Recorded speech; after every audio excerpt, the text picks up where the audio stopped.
வணக்கம். வள்ளுவரே, நான் எனதுங்கிறதெல்லாம் வெறும் மயக்கங்கிறது நல்லாவே புரியுது.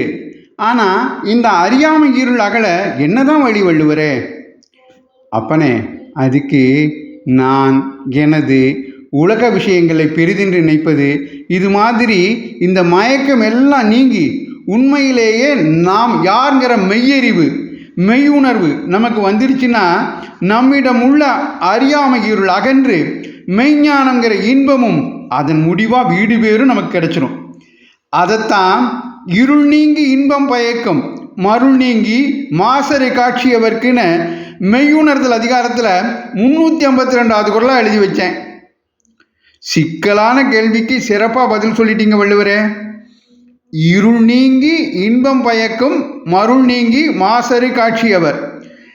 உலக மயக்கங்கள் நீங்கி உண்மையான குற்றமற்ற மெய்யுணர்வை நாம் அடைஞ்சிட்டோம்னா அப்போ நமது அறியாமை இருள் அகன்று பேரின்பமான வீடு பேறு கிடைக்கும்னு அருமையாக வழிகாட்டிட்டீங்க.